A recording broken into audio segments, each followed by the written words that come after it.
she's been around a little bit. She knows what she's doing. So we will give some teams. I mean, we can do this a little more quickly. Kind of just a little your thoughts on. We'll go team by team. Let's start with the Indiana Fever. I'll let you start out because I think you might be nicer to them than me. Well, I don't know how nice this is. I'm going to pick them for 12th. So That's fine. I'm not too nice. I think they're definitely in rebuilding mode, and I think when you look at the when you look at the four lottery teams from the last 2 years, I think you have three of them who are sort of positioning themselves in the upward direction, whether that gets them into the playoffs this year or in a year or two, we don't know. But obviously, the Liberty have nowhere to go but up after last year. And Natasha Howard, big addition, Sammy Whitcomb, a healthy Sabrina Ionescu. You have Dallas Wings, who had like 17 first round picks in the last 2 years. Obviously, they're trending upwards. And then you have the Atlanta Dream, who, sort of a big question mark to me with the coaching change. But I still think that they're trending in the right direction when you add Aaron McDonald. I thought was a great pick, even though maybe some people thought it was early. It's a very fun backcourt, of course, with Kennedy Carter and Courtney Williams. And then you have the Fever, who are the only one of those four who I don't see taking a step forward this year or maybe even next year in terms of the moves that they've made. Um, so I don't know if that's me being nice or not, but I'm picking them for 12th in the league. It's an odd, like, there's a lot of, I feel, early questions, like, for GM catchings. Maybe she sees something we don't. Their pick this year, while she's a good guard, I mean, that threw the draft for a loop, and I'm like, I'm okay with it, kind of thing. I mean, one thing that I could give them credit for that if we could see Tiara McCowan, and I don't know if I'm not saying she can do this, but I'm saying if she did leap into the similar kind of group of Sylvia Fowles, Brittany Griner, Cam Beige, those big dominant posts that you have a kind of an anchor around your defense and a go-to to get a bucket every once in a while. If she could become something similar to that or on that level, that could be something that helps them propel. That could be something to build off of. It's just there's no real direction of the team right now, so I don't know. Are you still trying to rely on defense? I mean, you lose Natalie Achangwa. That was kind of one of your fighters, I would call him, like one of the ones that just kind of wants to pick you up and doesn't want to tank in and just call it a day. I just don't know who the leader is on this team, and I don't know what direction the team wants to go or what kind of style they want to play.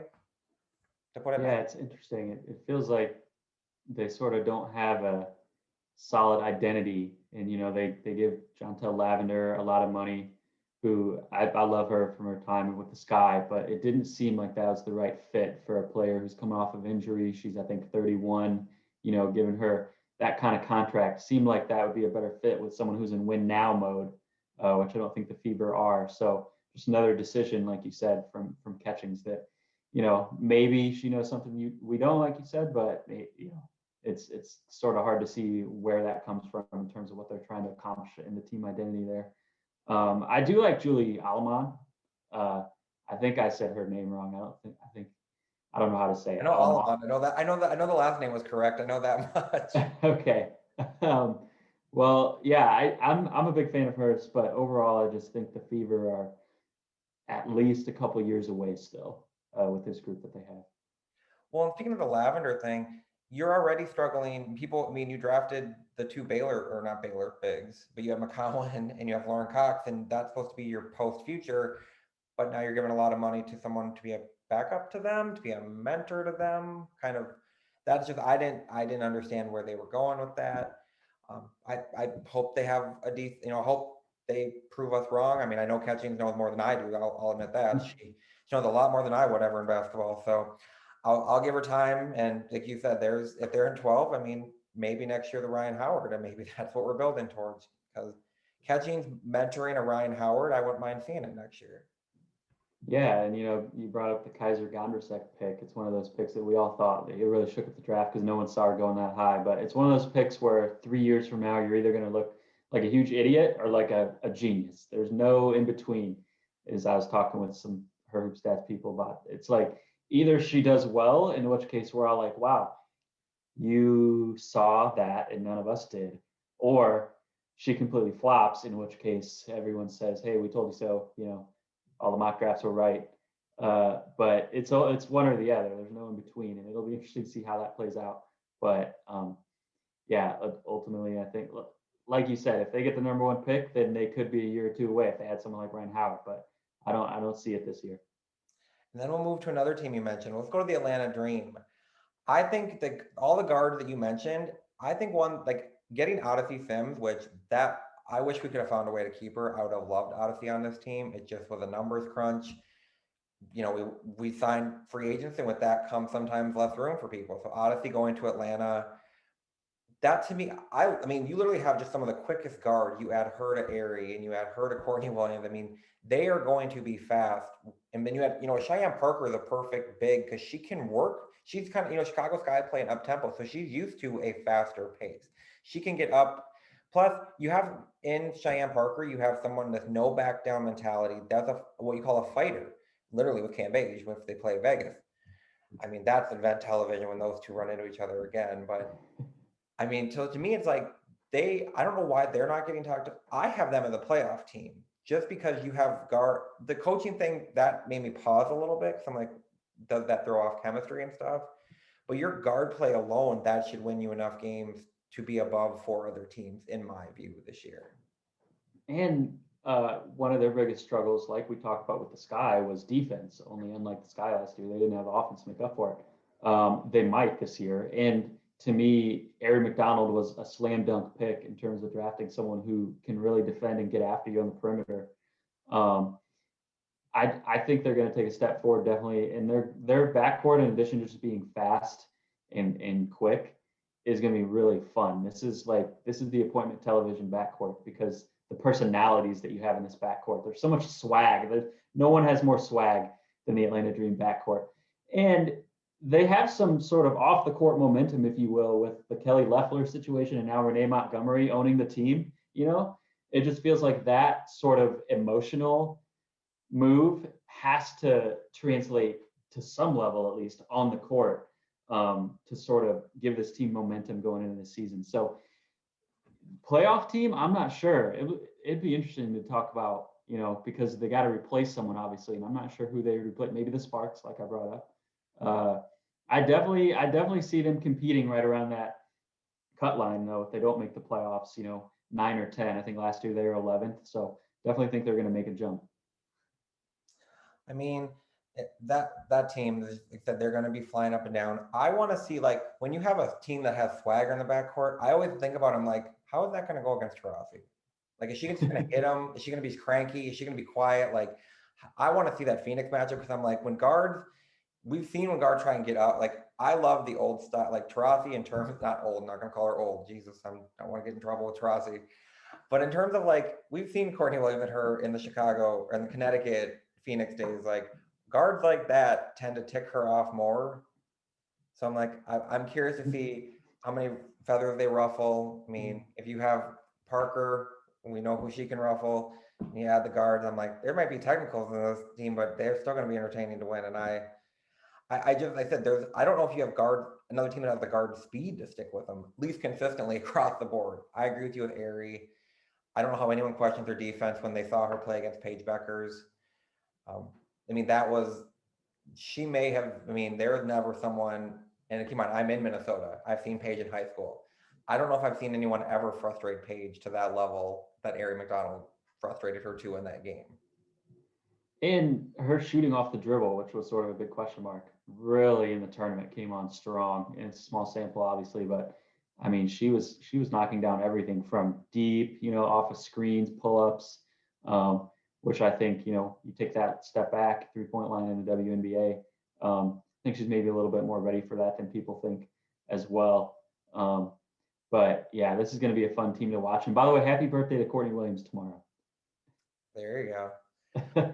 And then you talked about only way to go up, can only go up from here. New York Liberty. What do you think about them? Is it the Sabrina 2.0 season? Yeah, this is a wild card to me. I actually don't know. I should have looked up how the WNBA does it. I think you have to be an actual literal rookie to win Rookie of the Year. If I'm correct. I know some leagues and some sports define you as your rookie year, depending on if you play a certain number of games. And she only played 3 games last year. I know Catchy won it the next year. She was technically drafted one year, but she had tore her ACL at Tennessee, so didn't play that for a year. And so she won Rookie of the Year the following year that she was drafted. I know that. But that was Yeah. 03, I want to say. Yeah, I probably should have been more prepared and looked up that rule. I know in baseball you can play like 3 or 4 weeks and not be considered a rookie yet. You can win it the following year. Because if so, I think Sabrina would have been my front runner for rookie of the year without a doubt. But when you this seems a big wild card to me because you have a lot of you still have a lot of not rookies now, but Sabrina's a pseudo rookie. A lot of the other rookies from last year are still pretty inexperienced. And then you bring in, the little experience they do have hasn't played in this system under this coach with these players yet. You're putting Natasha Howard into a new situation. Will the chemistry mesh enough for them to take that step forward enough to make the playoffs this year? This could be a team that takes a while to still, between the chemistry and developing these other second-year players, takes a while to gel and maybe still stays towards the bottom of the standings. Or this could be a team that just clicks right away and makes a giant leap, and even maybe flirts with 500. I think as sort of their ceiling. I'm gonna say that I'm also gonna put them around that 8-9 cut line. I think they're gonna compete for a playoff spot, and they're gonna be playing for a playoff spot in the final week of the regular season. And like I said, whether they get that just depends on, I think, how soon they're able to click with some of these pieces. I think another piece that's going to help them is Stokes coming back. So getting Kia Stokes in the middle, her and Howard, maybe not it's not the best post, but it's a third compared to last year. It's going to give them rebounds, it's going to give them scoring. They both can step out and hit outside shots. Maybe not as consistently as you would, want in terms of that, but she's going to be a big increase for them. She's going to be able to come and help them as well. So I agree with you, 8-9. I have them probably just on the outside of it. But yeah, and I think the key for Kia Stokes, is hitting those outside shots, like you said, because her whole career she never really even attempted any threes until Walt Hopkins came and brought the 5-out system last year, and she started taking threes. She didn't make that many. I believe she shot in the 20s percent wise from three, but she started taking them, which I think was important because now you get into this year when last year was sort of a trial run, right? And they didn't really have anything to play for except development. Now she has that experience taking those threes. She has more, I'm sure she's in the gym every day working on her shot. If she can start consistently hitting them more into the 30+% range, you're definitely going to have something there with that Liberty offense. And then you're letting Sabrina do what she does best, kind of just create, where then you can't just focus on Sabrina. And she has 2 posts she can get it to. We all know she likes Ruthie. Your girl, Ruthie Hebert, out there in Chicago. They said we can watch Sabrina do hers. Let's go to Dallas, and I have some thoughts on Dallas, and I'll let you go first. Yeah, Dallas is interesting. We talked about how many first-round picks they've had, and they don't have room for them all. I mean, they've had to push some. I think their 7th-round pick this year they converted basically into a pick next year via a trade, because you just can't sign that many picks with the WNBA's limited roster spots. But they have a lot of. If the Liberty are a wild card, the Wings are a huge wild card because so many players are. I mean, the average age of this team is like 23 or something like that. When you talk about 2/3 of their roster basically is first or second year. Arike is one of the older players on this team, honestly. And so the way that some of these players either develop or don't develop, if they turn into be, big time draft hits or busts, is really going to determine where they go. I think it's an interesting strategy to just load up on these draft picks, because even if you do have a couple busts, you get 3 top 5 picks at the year after you got 3 top 7 picks. You're bound to hit on 1 or 2 of those. You're bound to strike gold on one of them. You can't strike out 6 times in a row. It's just, there's no way. And so, I mean, we already. Sorry? You would hope not. Yeah, well, if they do, then there's there's some problems, but we already saw that some good stuff from Satu last year. Enough to say, I don't think she's a bust for sure. And then of course you also have obviously Vicki Johnson coming in as the new coach is the other wild card with this team as well. So I have no idea where to put this team. I don't even know if I want to put a number on it. Honestly, do you have any thoughts on where they're going to finish? I have them about 12, or I'll say 11 or 10 or 11. And this is Okay. to me, Enrique right now is what 2006, 2007, 2008-ish Simone Augusta was. She's going to score a lot of points, but her team's not going to win a lot of games because she would rather take 20 plus shots than distribute. She would rather look at scoring stats, at least in the rookie year, with which I mean, obviously, I know where my camp was on the rookie of the year for 2019.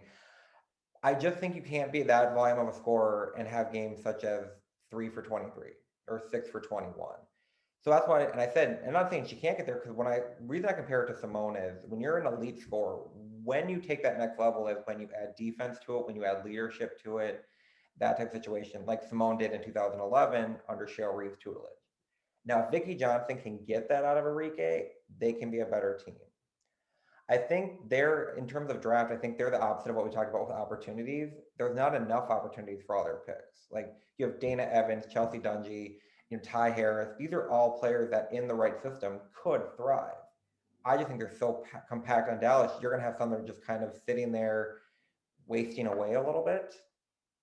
Now, I think I have more hopes on Charlie Collier than I think some people do. In terms of some people are just better pros than they are college players. And sometimes the college game is so restrictive or the WNBA is more free flowing or something clicks in the WNBA that didn't click in college. So I think she could be a really strong piece for them. Until Enrique is going to be able to not have games where she's just chucking the ball up and and just being a volume shooter, I can't see them making a real serious leap. Yeah, well, I mean, Vicki Johnson has a lot of challenges that she's stepping into, but that probably is the biggest one is how to sort of develop Enrique to take her to that next step beyond volume scorer and into complete player. In terms of and not to go backward, but when that rookie of the year conversation, everyone of course when you're a fan of a team, everyone's like, you're picking this because you're biased. Accurate, but when you use facts behind it, like Nafisa was the better player because when she had almost as many assists as Enrique did, and Nafisa was the 3 and 4, and she would also add in blocks that's why to me, and she was best. And it was to me when it comes to these awards, you're best over the long haul. This isn't you had a good July. This isn't you had a good last 10 games of the year. You were the better from start to finish, and that's where I said I'm not saying anything against Enrique. I think she's a fan. I think she's a fantastic scorer. I'm a big proponent on there's a difference between a fantastic scorer and a fantastic player. And Enrique to me is a fantastic scorer. Taurasi is closer to a fantastic player, but she's kind of similar to me when the conversation of Maya first Taurasi came up. To me, I'm like, Taurasi is more of a scorer, Maya is more of the full complete player, if that makes sense. That's what my view of Enrique is, but she could completely shut me up and have a great game and lead them into the playoffs. But as of right now, that's where my hindrance is on that Dallas team. Yeah, I'm definitely with you on, fantastic scorer versus fantastic player. And I think if you're a fantastic scorer, you can become a fantastic player, but one of two things has to happen. You either have to develop some of these other aspects of your game, like the defense or like the distributing, or you have to become so much of a fantastic scorer that it doesn't matter how good you are at anything else because you are far and away the best scorer in the league and no one can stop you. And that contribution alone makes you a fantastic player. And I don't think Enrique is there yet. I think we've seen that from Diana Taurasi at times where she literally could, it doesn't matter if she is great or terrible at anything else. She's such a good scorer that alone makes her the most valuable player on the court. Enrique could get there, or she could develop some of the other stuff. I think, I saw a couple flashes last year, I feel like, from her on the defensive end, but we also saw a lot of lapses on the defensive end. So I think she has the potential to get there, more consistently, but can Vicki Johnson get her there? And can she get her there this year is the question. To lead in, we'll go to Phoenix next, but I'll have a little story here for you. I've been a season ticket holder for Minnesota Lynx since 2007. And I remember that's when we had about 2,000 at best fans in Target Center. And Taurasi was there. They were up 21 on the Lynx. It was like 3 seconds before halftime. And this was an empty arena almost. And someone, for some reason, hollered out overrated at Taurasi. We're down 21. Taurasi gets the ball. I'm not talking at half court. She was probably 3 steps behind half court and launches. It doesn't bank in. It was like right through nothing but net. She turns and waves to the woman and then walks off for halftime. I'm like, we're down 21. What can we not tick her off more? Yeah, she That's is. my Dinah Taurasi story. She's the last player in the league that you want to do that to, and I'm sure she found that fan in the lobby later. I was like, I mean, in the empty arena, and I'm across the hall, I'm across the arena, and I could hear this woman scream overrated, and like that's what, and Taurasi waves to her. I'm like, just we're done. Like Bad that was idea. 2007 Lynx. Bad idea. So what do you think about the 2021 Phoenix? What do you think they're, we talked a little bit about it, kind of where do you see their ceiling? I guess I'll ask. Their ceiling, I think, is pretty high. I'm not that high on them myself in terms of where I actually think they'll finish, but we sort of already talked about if Kia Nurse can return to being a very efficient scorer as a complement, if Brittany Griner can return to being the monster Brittany Griner of her mid 20s, and if Brianna Turner can come in and really allow them to have very little, if any, drop off when Griner's in foul trouble. All those ifs, you could put them in the finals like you had. They still have, you know, all-star caliber players as their core. You have, and of course, you still have Diana Taurasi, who's ageless and had one of her better seasons last year somehow, as crazy as that is. Um, I'm not sure if I really see it with this team. I don't think. I mean, I think when you look at the Brittany Griner of the last few years, I think that's more of the Brittany Griner that we're going to get. You know, a Griner who's maybe capable, but not necessarily a total force. Um, and also Kia Nurse, she had a very inefficient year last year. And I definitely think she's going to step it up this year, but I'm not sure if she's going to step it up enough. I don't think the 26 points that we saw from her today is going to be the norm. Um, I do think this team is going to struggle on the defensive end, especially on the perimeter, which is just what happens when you have two older offensive-minded guards in your backcourt, which is what they have. If you want to, if you want to have the offense that you're going to get with Skylar Diggins-Smith and Diana Taurasi, you have to sacrifice some on the defensive end on the perimeter, which is what they do. And they're obviously willing to make that sacrifice, but I don't think that they have enough to sort of make up for that lack of perimeter defense and in order to get them into the finals. So I'm thinking of them as more of a low end playoff team, which I think is where they've been the last couple of years, in one of those single elimination games on the first day of the playoffs. That's sort of where they are in my mind. I'm hedging, but when I put them in there, I'm hedging a lot on Griner taking that leap because, and I've always said, and this isn't meant as a knock, but it comes as a knock. For the last couple of years, I've never, as a fan, been afraid of Brittany Griner if I knew Sylvia Fowles was playing in the game, because I thought Sylvia was always, and this is Sylvia was always smarter than her as a player. Sylvia knew how to bury her, and she would just use the rim so that Griner couldn't use her height or athleticism or swat shot. And I'm like, Griner to me, I felt like just was outsmarted a lot from Sylvia Fowles and even Cam Beige. So my thing is like, I think it's kind of a now or never situation. If things are going good off court and it sounds like to all, aspects that, or from everything we've heard, everything's, running smooth for her off the court, which I'm glad to hear. I think on the court is kind of a now or never. Does it click, or is this who you are? Nothing wrong with who you are. You're still a good player. You're just not that. We're going to take you to another level center. And so I'm kind of putting a bet on that she's going to take that step. I may have egg on my face, and I said if it was all one game playoffs, I mean, I think the Lynx were the first one to stop Taurasi last year in a 1-game playoff series. And I mean, and they didn't make it easy whatsoever because she had those two 4-point plays. So I just never count against Taurasi. She could be 50. I'm still scared of her on the court. Like, I never want her to take the final shot. I always assume it's going in. So until I'm proven wrong, I'm going to bet with Taurasi, and then instead of betting against her, maybe that 2007 story is still burned in my memory. I'm just terrified to say anything bad about her. So that's where I have Phoenix. I think they could fall in the four. I think a matchup is big for them. They can't get a high-powered offensive team in the first round, or like in a 5-game series. They can't run into. They're gonna have to run into maybe like an Aces who they can trudge it out with or score more than to kind of get there. So I think matchups are gonna be big for them. But I'm I'm giving them. I'll give them one last run with Tarasi, and then I said if once she's gone, then I'm concerned for him. Yeah, and it's interesting you brought up the Griner Sylvia Faust thing because I've had this conversation with a couple other people. I've always sort of felt like if Sylvia Faust and Brittany Griner were the same height, I think what are they, 3 inches apart or maybe four? Great. If they were the same height, we wouldn't even put them in the same stratosphere. I don't think it would even be close. The only reason we talk about them in the same sort of tier of elite centers is because Brittany Griner has that 4 inches on her. But I think Sylvia Fowles is just so much, especially on the offensive end, so much better and more efficient of a scorer.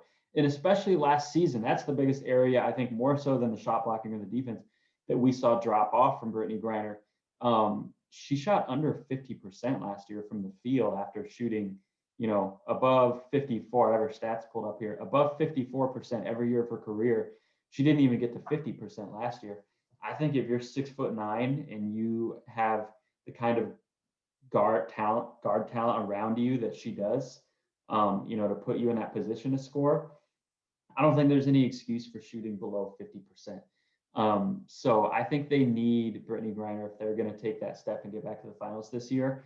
As much as I don't want to bet on Diana Taurasi, I think Griner's ability to score efficiently and finish at the rim, when she's that close to the rim, I think that's going to be one of the keys to them getting back to that level.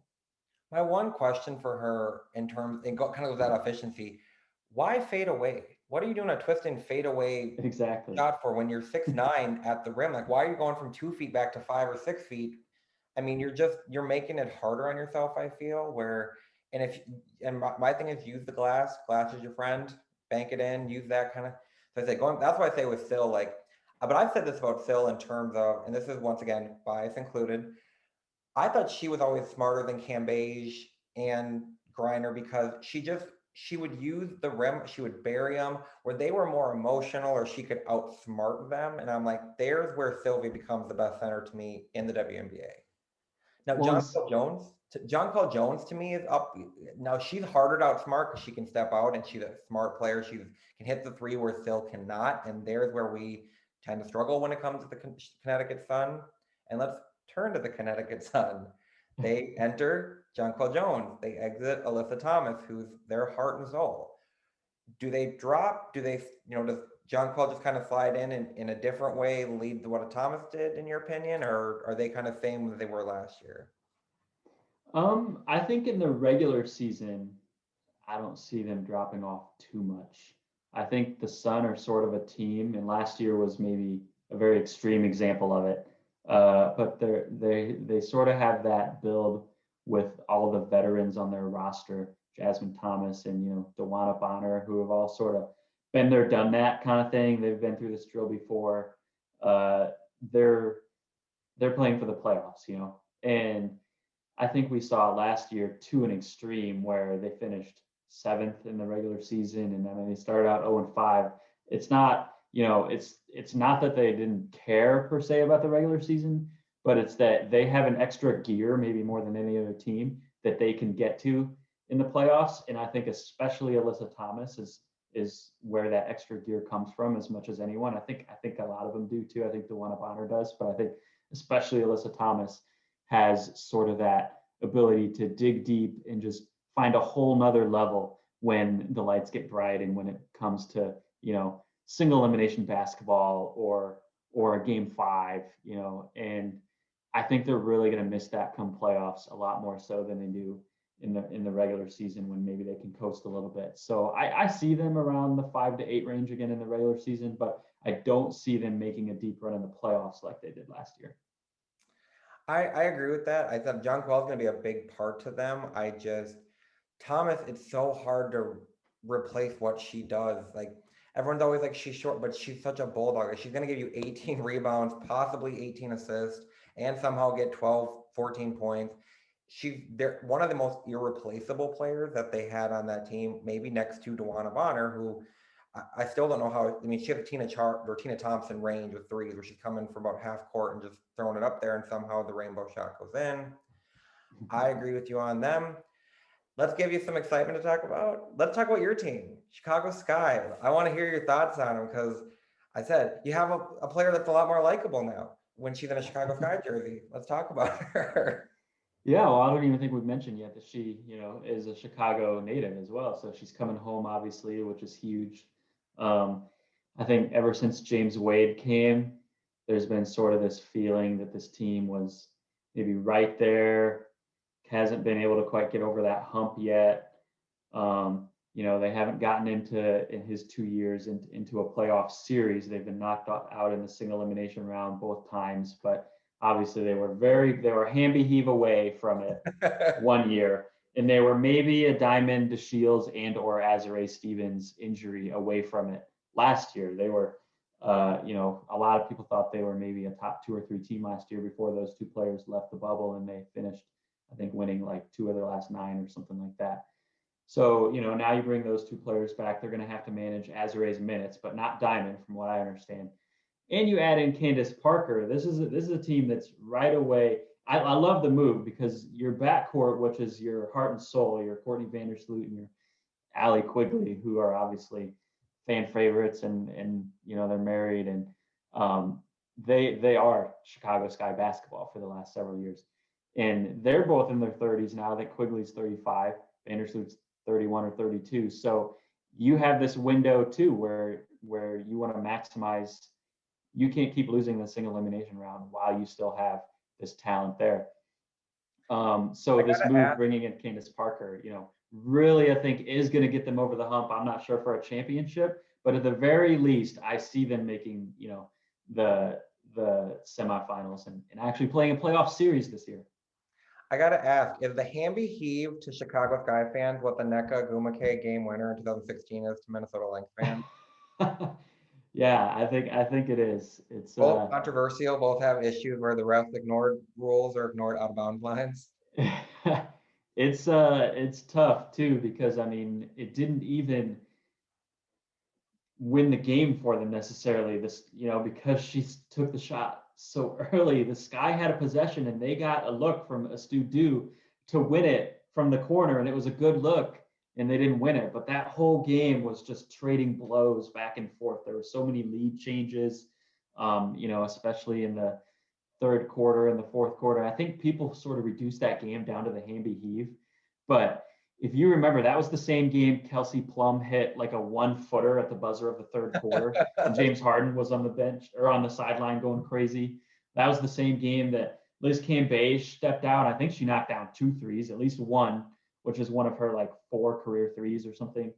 That game had everything. That game had the weird ref thing. I don't even know what you call it, when they sort of had to rewind the clock because I can't remember the details, but they missed some call and they realized it, and somehow there was a loophole in a rule that allowed them to basically rewind the last 10 or 20 seconds.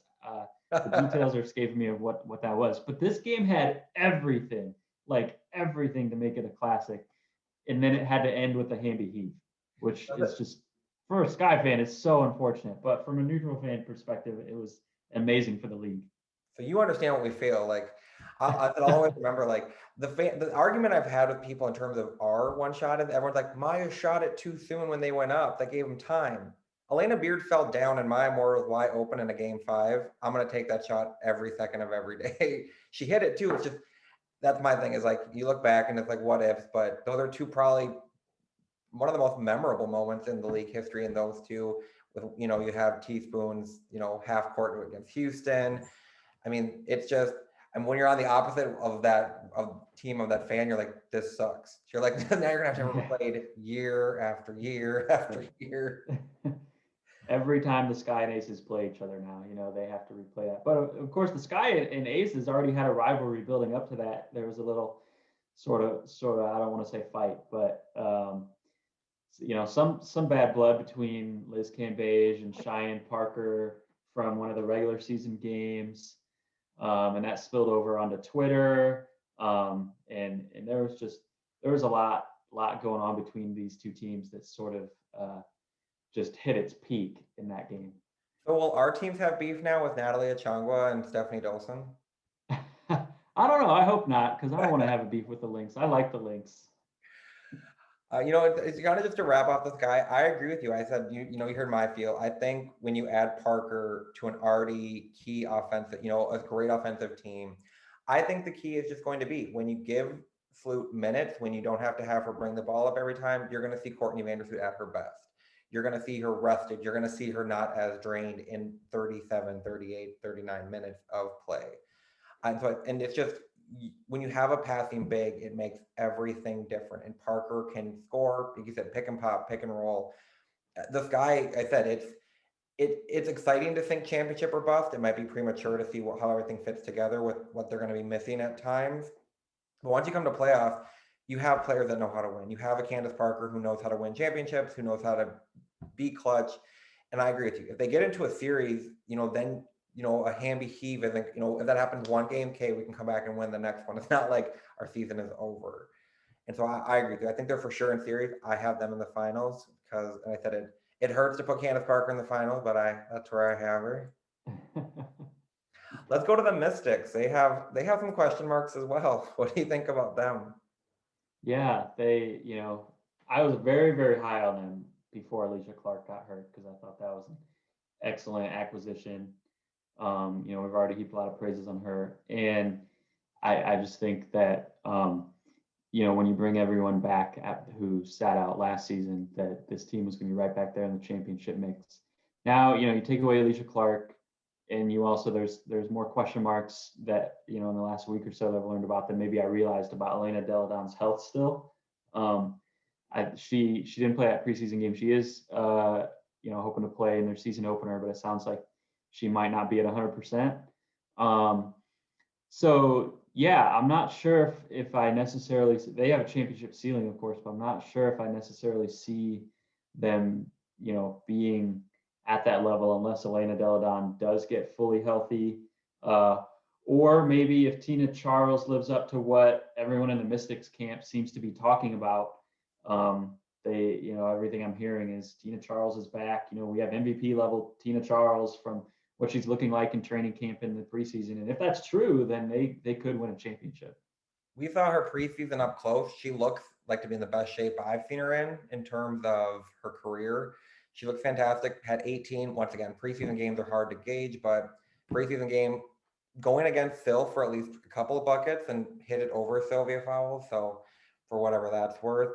I think another kind of question mark, but kind of toward the end, like Miesemann might be coming back at the end when it comes after the Olympics. That's a big boost to get after the Olympics. If you're a team that's kind of teetering at 7, 8, maybe 6 to 7, and you had a Miesemann to them for the final run or into the playoffs, no one's going to want to run into Miesemann, Deladon, Tina Charles going into the playoffs in a one-game series. Not a chance you can talk me into trying to play that team. You have Natasha Cloud coming back. I think this is the team, and in Mike Tebow I trust. So in terms of that, I could see him getting them up to, I think 3 is a stretch, 4, 5, maybe 5 the ceiling if everything, barring Deladon being fully healthy and having a monster year type situation. Maybe if her and Tina are both kind of MVP like candidates, they could get that 3 or 4, but that's where I have them right now. Yeah, I think Mike Tebow is another one of those coaches in the Cheryl Reeve category where even if you don't look at a team's roster, if you have that coach, just coming into the season, that gives you sort of an automatic floor. You can't drop too low when you have a coach who has that kind of experience and proven record of winning championships. And you got to add even I mean, even to that group of those three, you have Heinz Allen then coming off the bench, who was at times one their best player last year. You have Ariel Atkins still coming back. I mean, Heinz Allen, that was one of the people I considered for sixth person of the year because I'm like, she's going to be coming behind, but she can still come in and show she can play five, probably 3, 4, and 5. 3 defensively might hurt her, but she can more than hold her own there. Absolutely. So let's go to the Storm. I think someone that we missed when we talked a little bit earlier is Candace Dupree. Do you think she can make a big enough impact to kind of make up for Howard, or is she just a different player but still her own value? I don't necessarily think I see Candice Dupree at this stage in her career having that type of impact to make up for Natasha Howard. Um, it'll be interesting to see if her shot selection changes at all. I'm an analytics guy, so I'm not a fan of the jumpers, which is like her bread and butter. Long two. Yeah, that's where she makes a living, and she's incredibly good at it. But I'm not sure if I see her, between that and maybe has lost a step on defense at this stage. She's an all-time great, no doubt. I don't think I see her really moving the needle too much at this point with the Storm. I agree. I think we talked about them. It's kind of, it's Stewart. I mean, it's Stu Bird at 40-41, still that veteran voice. It's Brianna Stewart's team. They're going to go as Brianna Stewart goes. If she struggles in a game, I'm assuming this team's going to probably struggle in that game. Jewel Lloyd has always been a good Robin to Stewart Batman. I think she's going to have to maybe have moments of being Batwoman for the team in terms of not playing the Robin role as much. But to me, they're still a playoff team. Once again, Brianna Stewart, I'm not counting out type situation.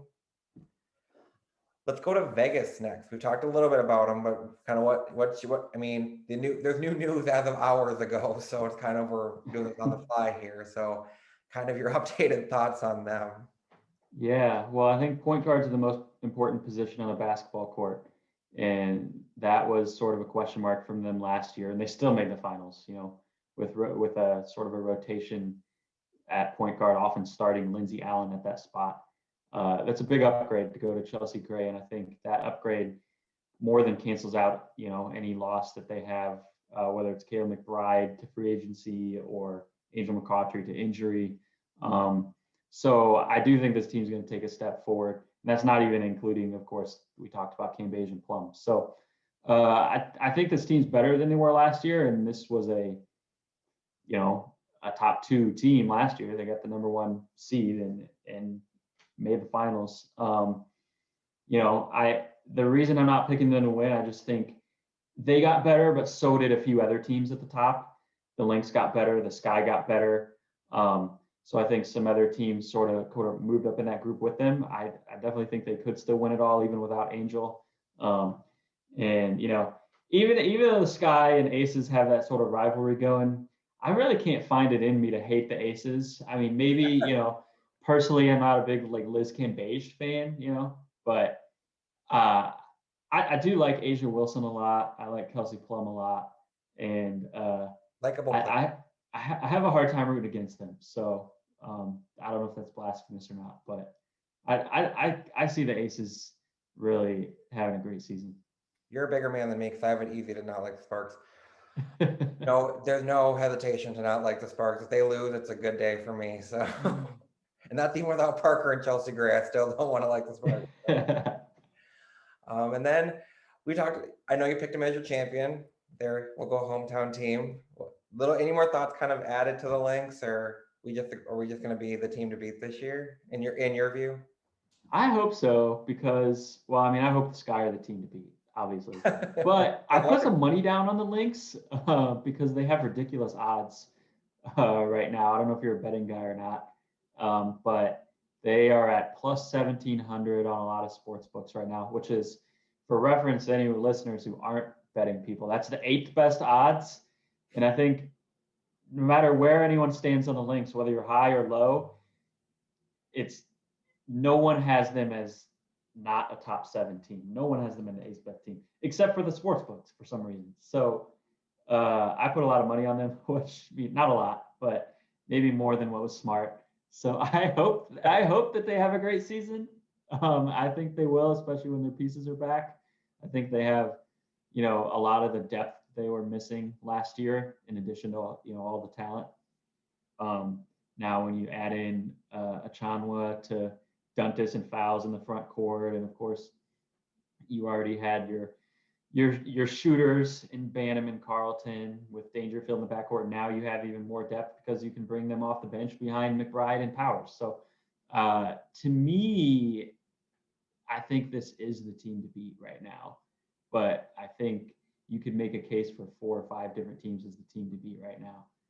I Um, think from a pessimistic aspect, and because I'm a superstitious person, I would never bet on the Lynx because I would jinx them there in a heartbeat. So I just think it relies on Sylvia Fowles' health. I mean, we showed last year, which that I think was not saying that injury is good, but it showed people like Dantas and Fee and them that they can lead. Even when Phil's out there, the ball doesn't necessarily have to be just pound it down low, make her go to work. Fee can run the offense. Fee can create for herself. You can do a kick out to Dantas. I think having a Powers and McBride, like we said, kind of going back to the big guard posting up, I think that's going to help Phil altogether because I don't know if we're at a point now where Phil can play 35 to 40 minutes a game and be as dominant. You need her at 20 to 25, but a rested 2025. Whether that means Dante slides to the 5, Achangwa comes in to help her, maybe Fee plays 1 through 5. I'm not sure. MVP, so I want t-shirts for that all year long. MVP. So but that's why to me, and I said the only Dangerfield, everyone's like, for some reason they're re-bringing up her height this year. I've heard some people say, I'm like, it didn't stop her last year, and I understand you're in a bubble, but I'm like, didn't she go against the same height last year in the bubble? Like people didn't get taller because we're in arenas. And so I was always confused by that, and so I'm just pessimistic because I'm always worried if I'm like they're gonna win it, they're gonna be done in the first round. So I said, but I like the pieces we added. If I had to be 100% honest, I wanted McBride. I wanted Powers. Please don't watch us, Natalie, if you do. But I was nervous from an injury history and just a durability for the money we gave Achawa. It made me very, very nervous when we already had Isaiah Jess Shepard on the team. And with how good Jess is looking, I was nervous about. So that's a question mark to me: is can Natalie be durable? Can she come in and be serviceable behind Sylvia Fowles, defensively and rebounding? In my view. well, I think, that's where you brought up Fowles' health. And then, of course, at Chanwa, you you can sort of that's where the depth is so important, and that signing I think could be huge, is because you can sort of turn both of those into one player in a sense in the regular season at least, and uh, give them both, like you said, 20 to 25 minutes rather than really putting a hard workload on them, especially when you have a player like Nafisa Collier, who, like we said, led the league in minutes the last 2 years, can eat up a lot of those minutes at the 3 or 4 spot. Um, and then, of course, Demiris Duntis as well can eat up a lot of those minutes. So I think Cheryl Reeve will be able to keep them fresh and keep them healthy because of the depth that she has. She doesn't need to have them be workhorses, because of the amount of options that she has. Right. And it sounds to me like Sylvia Fowles is sort of finally accepting that role, as not that role, but the fact that she's at that point in her career where she can't play 35 minutes a game, and she's obviously a competitor and wants to. But it sounds like she's finally come to terms with it and is willing to embrace having her minutes managed. So I think they're going to be all right. Knock on wood. Now that I say that, and I might have jinxed someone into an injury, which I hope not. Fingers crossed, no injuries. But I think they have the pieces to keep everyone fresh. I hope so. I said there. So I guess not necessarily the length, but in terms, and you could say we could have done every team, but maybe 2 or 3 in the league this year. Who are some X factor players that you think these teams can just affect so many different things that people maybe don't talk about them enough, or things like that? Some X Factor players, you said? Well, I think Diamond to Shields could be one. Does she qualify? She might be too good to be an X Factor. I don't know, but I feel like she could be an X factor because if she becomes the level that everyone has expected from her out of college, that she, in all due respect, she hasn't gotten to that yet. I think if she takes that leap and is more consistency and kind of in big moments wants the ball. I mean, you have Parker and stuff, but so I would say she could be an X factor because if people are focusing on your your two guards or Parker, she could be the one that kind of benefits the most from having, people might say, kind of make a prove it mentality of prove you can hit a game winner on us.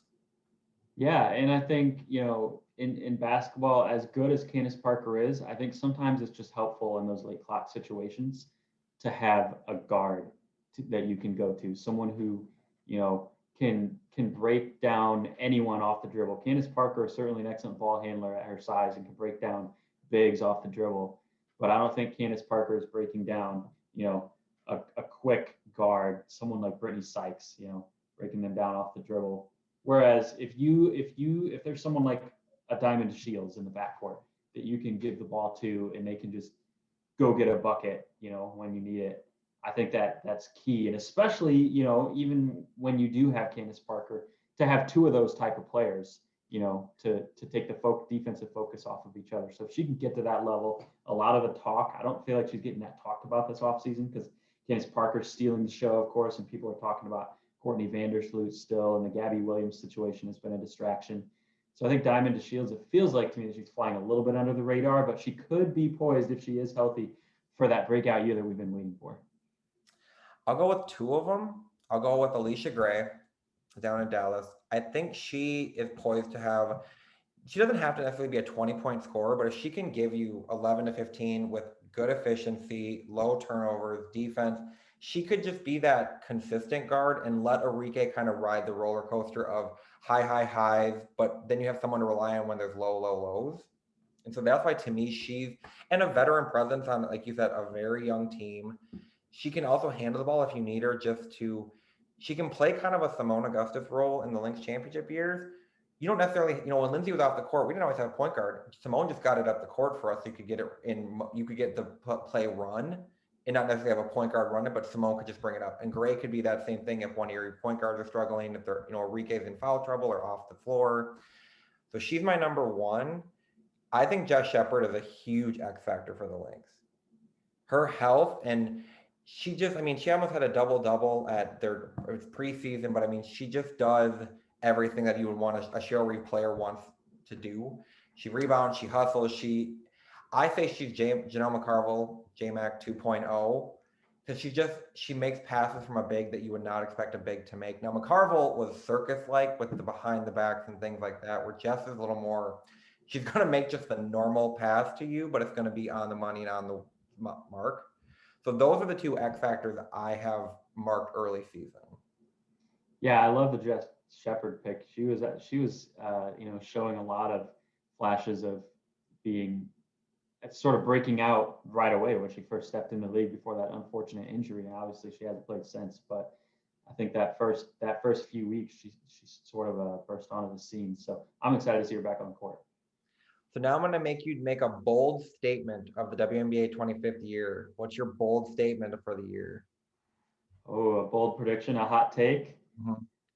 All right, let's see. How about that? Let's go ahead and put the Liberty in the playoffs. Is that bold enough? You got more faith in them than I do, but I'll take it. All right. I have to think about a bold one now. I put it on you, and I didn't have I think with Angel's injury, Vegas is going to be out of the top 4. That is bold. All right. I think Vegas is going to be out of the top 4. They might be 5, but I have them out of the top 4 at this point. All right. And now a little fun one. You have a magic wand. You can do whatever you want. You get to pick one expansion place right now, and they have to have a team. Who's your expansion team? Oh, that's a good one. I got a few that come to mind. I don't know if I can sort of put one or above the other. Let's go with, I'm going to say Portland. Houston came to mind again. They have the Houston Comets sort of legacy there, and Toronto came to mind. I know they've been brought up a lot. I'm going to go with Portland, though. Part of it's personal. I have a buddy out there who is on sports radio. We've talked about before how, but it's sort of a culture. We've talked about, they have the Portland Thorns I'm not a soccer fan, but is that who their NWSL team is? think so. I'm not a The soccer Portland, person either. yeah, I'm sorry if I got that wrong to all soccer fans. I'm pretty much just a basketball guy. But the Portland Thorns, I think, is who it is, draw as more fans by far than anyone else in the NWSL. So they have already sort of this culture of supporting women's sports, and just it's the right environment. But at the same time, they're not the market isn't saturated with the only sort of major pro men's team that they have of sort of the big four men's leagues is the Portland Trailblazers in the NBA. They don't have a baseball team or a major league baseball team. They don't have an NFL team. They root for a lot of the Seattle teams up there, but I think there's room for another sports team there. And I've been there a couple times. It's a great city. I love the city a lot, and I think it would be really cool to have a WNBA team there. You mentioned And Oregon too. Sorry to cut you off. Just the whole culture of Oregon and Oregon State basketball being great too. And you see the crowds that they draw at Matthew Knight Arena, especially for those games between Oregon and Oregon State. I think a lot of those fans would readily embrace a WNBA team and make that jump from college fandom to the WNBA, especially when you have some of their players that are in the WNBA that they can root for right now with Sabrina and Ruthie and Satu. I feel like if they would have had a WNBA team in Oregon, in Portland, when Sabrina was coming out of college, it would have, I mean, this is just coming from a reference point. It would have been similar to when the Lynx had Lindsay Whalen coming out of college. Fans wanted them to burn the house down, trying to trade everything they could to get to the fourth pick to get Lindsay Whalen. And I mean, when they didn't pick her, when Connecticut took her at fourth, it was, I mean, what fans we had from the Gophers did not translate to the Lynx, because it's like, you don't have Whalen, we're done. And to this day, up until that game 5 of 2016 finals, the most attended basketball game in Target Center history was Lindsay Whalen's first return home with the Connecticut Sun. Like, she packed that. And if you look at the barn and Williams Arena, for fans that don't know Gophers, Williams Arena and Target Center, the most attended events, for Target Center 2016 Game 5 WNBA Finals. For Williams Arena, it's 2017 Game 5 WNBA Finals. For those two arenas, those are women's basketball. So to quote Lindsay Whalen, if you win, they will come. So she knew what I feel like it would have been the same for Portland. They would have wanted everything to keep Sabrina in state. Absolutely. My team would be, you mentioned it, would be Toronto. I just think Canada basketball is getting we're having so many of them in college, in the league. You've seen how when the Raptors won a title, they can get just rabid fans and they just love basketball and they latch on and they show support. I just think taking the WNBA to there would be, I mean, we need like 8 expansion teams the way much talent we have. I just hope Toronto is one of the first ones when we get to that level. Yeah, definitely. I would love to see, expand north of the border. I will say, and this is one thing that I think of, and this is more of a selfish fan aspect of it. Whenever I hear expansion, I'm like, we're going to lose players from like these deep teams. And I'm like, can we just leave the Lynx out of this? Like, we have a deep enough team. Like, I can't handle if Rachel Banham is taken to an expansion team.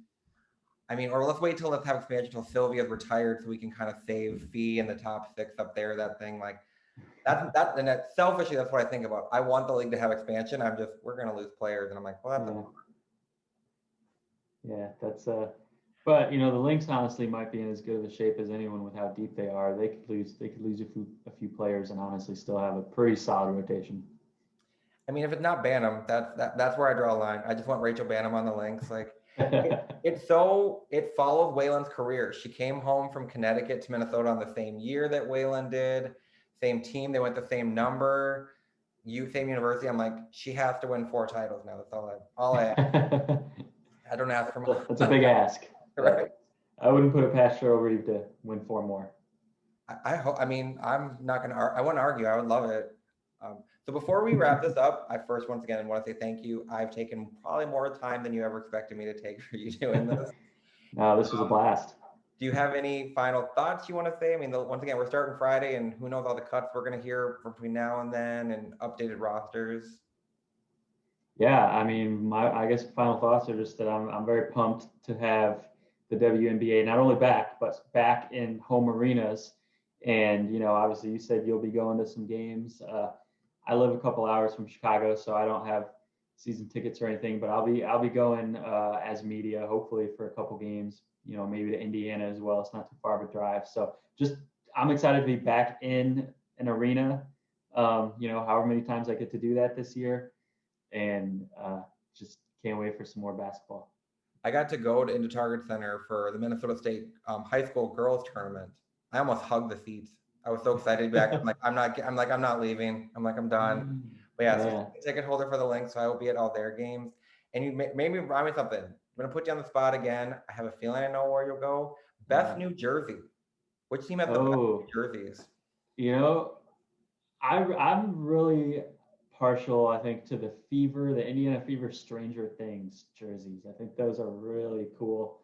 And I'm a Stranger Things fan, although I haven't watched it all yet. So if you have, don't spoil it for me. I think I've seen the first two seasons, but I think the jerseys are just so cool and tie in, you know, with the local aspect is so fun. It gives them some. I mean, for a team that we talked about might be 12th, it's something. Hey, they're very. Yeah, you gotta have something to celebrate if you're not winning games. I'll be honest, on my bias, I like the Lynx Rebel one, the black one based off First Avenue. I'm like, it's our version of the Prince from the Timberwolves, which they should just give the Lynx the Prince jersey version because they win more than the Timberwolves anyway. Sorry, T-Wolves fans. I'm just in that Target. I mean, if you ever go, have you been to Target Center? I have once, yeah, a couple Yeah, years it's ago. one side is 4 championships and Lindsey Whalen's retired jersey, and one side is memorials to two players in a 2003 2004 Western Conference Finals. So That's it's a stark contrast in yeah. terms. And we know which one runs that team in the states. But once again, I cannot say thank you enough. This will be posted up here in a couple days. And so once again, thank you. We'll most likely have you come back throughout the year. We tend to do this we try once a week. It's every other week. So fans will know we haven't had one since February. So I was glad to kick it off with the WNBA preview. So thank you, thank you, thank you. And you have a fantastic night. Yeah, thanks for having me, Eric. You too. Have a good one. Yep, see ya.